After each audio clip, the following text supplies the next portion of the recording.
Hello guys, welcome in today's technical analysis. Before we start looking at the BTC chart, I would like to remind you, if you guys are learning and enjoying from the contents, do not forget to like the video, and if you're new to the channel, subscribe and activate the bell so you do not miss the accurate market updates.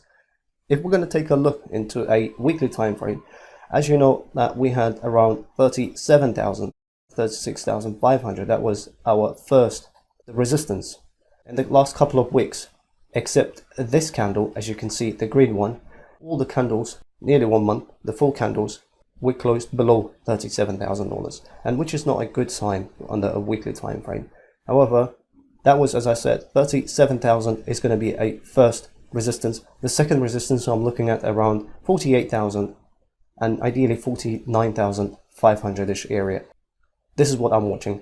As long as we're going to break on the weekly time frame and then stay above, claim this resistance as a support, and we are good to go towards the new all-time high, which we called a next blue sky zone. And I believe this area of 60,000 all-time high, even this $65,000, it shouldn't be a problem on the weekly and daily time frame.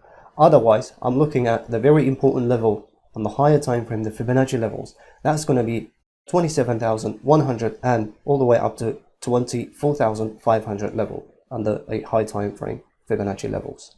Moving on to a daily time frame. On the daily time frame, the price action heavily under the bear's control, as long as we're going to be staying above this lower line of this support number one, which is going to be around 32,700, ideally $33,000 on the daily time frame, and we are okay. If we're going to lose this level, and then highly likely we will go this time, even we may not hold the 30,000 level. In order to see that, we need to look into a lower time frame.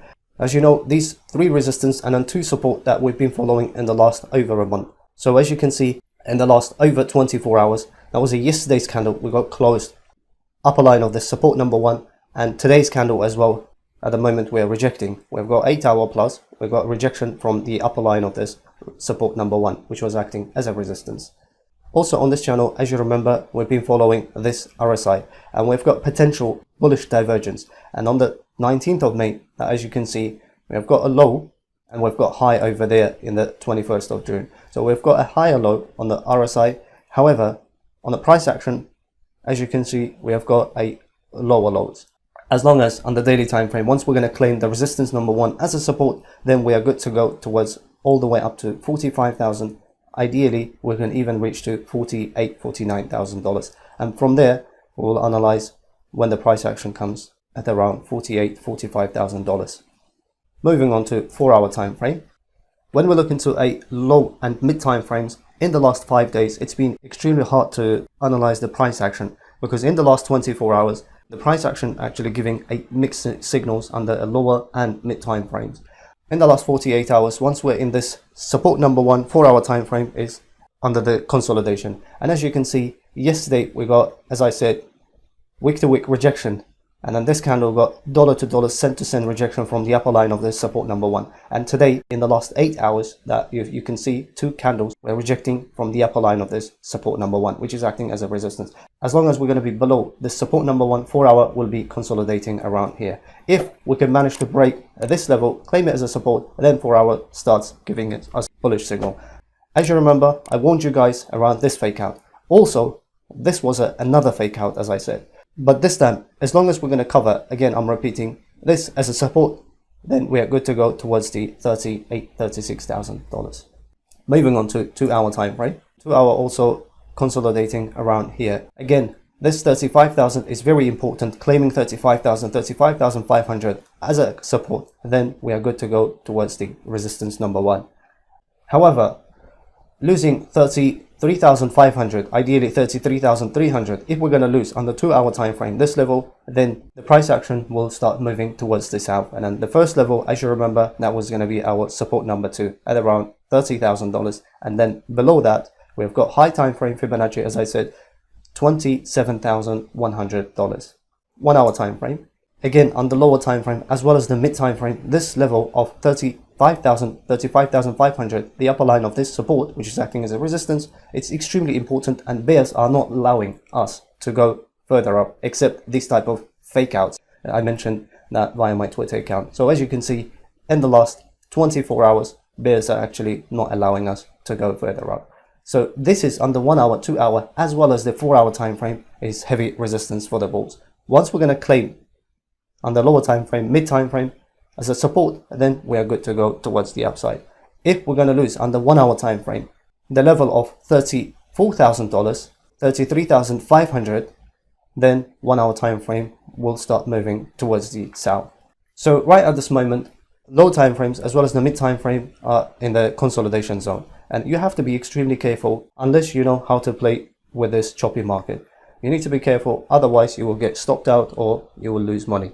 Before we move on to Ethereum price action, if you want to learn all this technical analysis, what I'm showing, and if you want to become an independent professional trader, or you're interested in the institutional trading system, you can message me via Telegram at Magnate8, and one-on-one intense mentorship is available. It only takes you 5 to 10 hours to master this all. And during the course, you will learn at day trading, i.e. scalping, swing, and as well as the long-term as an investor trading systems. Moving on to Ethereum. Ethereum on the daily time frame, as you remember, as soon as we lost the level of 2,800, 700, Ethereum went under the bear's control. After retesting the resistance number 2, first retest, second retest, third one, and then we sent all the way back towards the south. So at the moment, we are getting a rejection at around 2,400, 2,500 levels. So I'm expecting, if on the higher time frame, as long as we're going to hold the level of 2,000 level, as you remember, this support was extremely important and we stayed nearly a week below this 2,000 level. So again, price action on the higher time frame, highly likely, if we're going to come in this region, we have to hold in order to claim the resistance, and this resistance number 1. Moving on to 4 hour time frame. As soon as we broke on the 4 hour time frame, as you remember, we got twice rejection, and then as soon as we claimed 2,000 level and we retested perfectly, as you can see, and then Ethereum started giving us a bullish signal, and from there we are already up by, I said it, the target level is going to be, first level will be resistance, and the next one is going to be resistance number 1. So we went all the way up to 2,400 and 2,500, which I mentioned. The first level was 2,400 all the way up to 2,500. So we reached exactly to 2,400 level, and that provided us 19% spot profit. And if you're a leverage trader, you did the maths for yourself. At the moment, it seems we are getting a rejection around there. However, still, we might try and then go all the way up. All you need to do is just keep raising your stop losses. In the last few weeks, Ethereum was much healthier than BTC. So at the moment, 4 hour is under the bull's control. Moving on to 2 hour time frame. Similar scenario for 2 hours as well. Once we broke the 2,000 level, retested it perfectly. As you can see, week to week, dollar to dollar, we held the 2,000 level. Also, as you remember, this black line is very important. The Fibonacci level, it confluenced with our horizontal support line. And then since then, 2 hour started flashing as a bullish signal. So at the moment, 2 hour is in the bull's control.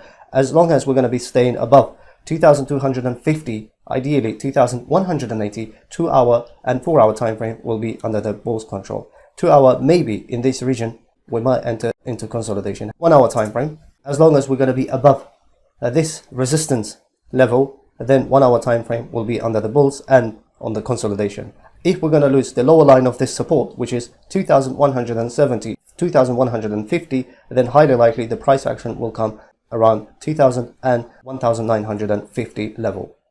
So the levels are clear. This resistance is extremely important for the lower time frame as well as the mid time frame. On the daily time frame that we need to watch, as long as the bulls can manage to hold the 2,000 level, we may have another chance, further consolidation, and then we will go up. Otherwise, if we see a sharp decline from the BTC, then these levels may not hold. It all depends to BTC. We came to an end of this episode, and if you guys enjoyed it, do not forget to like and subscribe to the channel. Thanks for watching. I'll see you in the next video.